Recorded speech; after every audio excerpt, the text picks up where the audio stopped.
Hello everyone, আসসালামু আলাইকুম। Welcome to my another new video. আজকের ব্লগটা শুরু করছি সন্ধ্যা থেকে। আজকে আম্মু বাসায় এসে নিশিতাকে বলছিল যে চলো রেডি হও, তোমার জন্য কিছু টপস নিয়ে আসবো। বাসায় নিশিতার সাধারণত টপসই পরে, ওর টপসের কালেকশন বাসায় প্রচুর।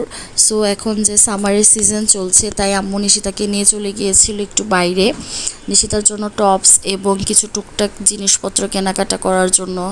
ও হেজাব ক্যারি করে, ওর হেজাব দরকার ছিল, তারপর টপস দরকার ছিল, তারপর ওর যা যা প্রয়োজনীয় জিনিস ছিল নিতে গেছিলো।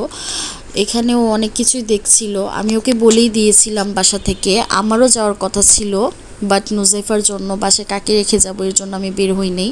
আমি ওকে বলেছিলাম যে তুমি যা যা প্রয়োজন তুমি নিয়ে এসো এবং আমার জন্য কয়েকটা ভিডিও ক্লিপ নিয়ে এসো। এখানে কসমেটিকগুলো দেখলাম খুব ভালোই ছিল। এখানে আম্মুর জন্য হেজাব নিচ্ছিল, আম্মুর জন্য আম্মু কয়েকটা হেজাব নিয়েছে, খুবই সুন্দর ছিল। আর এই কসমেটিক্সের দোকানে আমিও প্রায় যাই, খুবই ভালো। এটা আমাদের নাজিমুদ্দিন রোড খ্রিস্টান প্লাজা মার্কেটে গিয়েছিল আম্মু। এখানে অনেক কিছুই পাওয়া যায়, মেয়েদের অনেক কালেকশন আছে, আপনারাও সবাই যাবেন। খুবই ভালো, রিজনেবল প্রাইসের মধ্যে ভালো ভালো কালেকশন পাওয়া যায় এখানে। নিশিতা খুব সুন্দর সুন্দর কয়েকটা 2-3টা টপস নিয়ে এসেছিল, খুবই সুন্দর ছিল। আর এত কম প্রাইস গাইজ, আমি কি বলবো, অনেক কম প্রাইস। এগুলো যদি আপনি মার্কেট থেকে আনতে যান নিউ মার্কেটে 600-700 বা 800 টাকার নিচে তো আপনারা কেউ আনতেই পারবেন না। বাট এইখানে এত কম প্রাইসে টপসগুলো পাওয়া যায়। ওইখানে আপনারা টেইলার্সও পাবেন, একের ভিতর সব, লেসের দোকান, টেইলার্সের দোকান সবই আছে।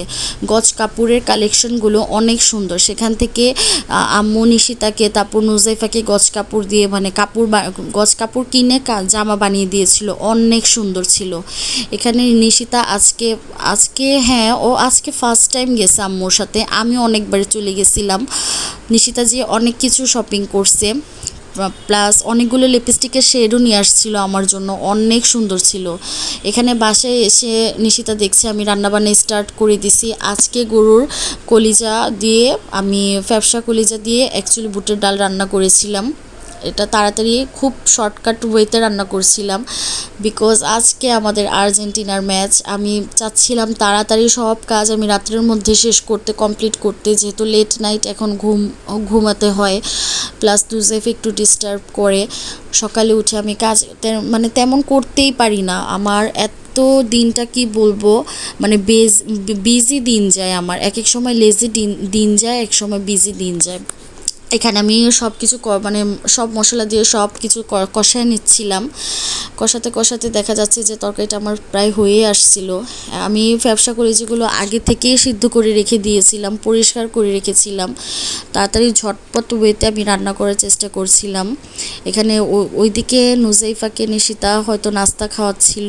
আমি যখন রান্নাঘরে ঢুকি তখন ঘরে কি চলে না চলে আমি কোনো কিছুতেই মন দিতে পারি না। আমার পেরেশানেই থাকতে হয় যে কীভাবে রান্নাটা শেষ করব। এখানে রান্নাগুলো তাড়াতাড়ি করছিলাম, আমি খুব ঝটপট ওয়েতে রান্না করছিলাম, কারণ এখন ইফতির জন্য আমাদের টাইমটা একটু চেঞ্জ হয়ে গেছে, ওর জন্য আমাদের সব কিছু তাড়াতাড়ি করতে হয়। আগে একটা সময় ছিল, বাট এখন ওর অপারেশনের পর আমার পুরো ডেইলি রুটিনটাই চেঞ্জ হয়ে গেছে। এখানে আমি রান্না করে আবার ঘরে আসছিলাম, আবার দেখছিলাম ওরা কি করে, ওদের নাস্তার প্রিপারেশন করছিলাম। সেই ভিডিও ক্লিপগুলো নেওয়া হয়নি। বাই দ্য ওয়ে, আমি কিন্তু রান্নার সাথে সাথেই যা যা বের হয় আমি সব তাড়াতাড়ি করে ধুয়ে ফেলি, কারণ আমার যে হেল্পিং হ্যান্ড আছে ওনাকে দিয়ে আমি আমার কাপড়গুলোই ওয়াশ করে, আর বাকি কিছুই করাই না। সব আমি নিজের হাতেই আমার সাংসারিক কাজ করতে হয়। অনেকেই বলে ঘরে এত কিসের কাজ, 2-3 জন মানুষ তোমরা, কাজ তেমন কেউ দেখেই না, কিন্তু একটা সংসারে যে কত কাজ থাকে একটা মেয়েই বলতে পারে যে কত কাজ থাকে। সারাদিন কাজের মধ্যে যেতে হয়। হ্যাঁ, টাইম পাই, আমারও টাইম পাই। সেই টাইমের থেকে নিশিতা আমাকে ইন্সপায়ার করে এই পেজটা ওপেন করাইছে, বলছে যে তুমি কিছু করো, ঘরে থাকো, আসো আমি তোমাকে হেল্প করি। নিশিতা এই ভ্লগিংয়ে অনেক ইন্টারেস্টেড, ওর জন্য আসলে অ্যাকচুয়ালি আমার মেইনলি ভ্লগিংয়ে আসা। ভ্লগিং না, এটা আমি আমার একটা টাইম পাস করছি, যেহেতু ঘরেই আমি আছি, তাই কি করব। যদি ভিডিওটা ভালো লাগে তাহলে অবশ্যই আমার পেজটাকে লাইক করবেন, কমেন্ট করবেন এবং বেশি বেশি শেয়ার করবেন। Thanks for watching.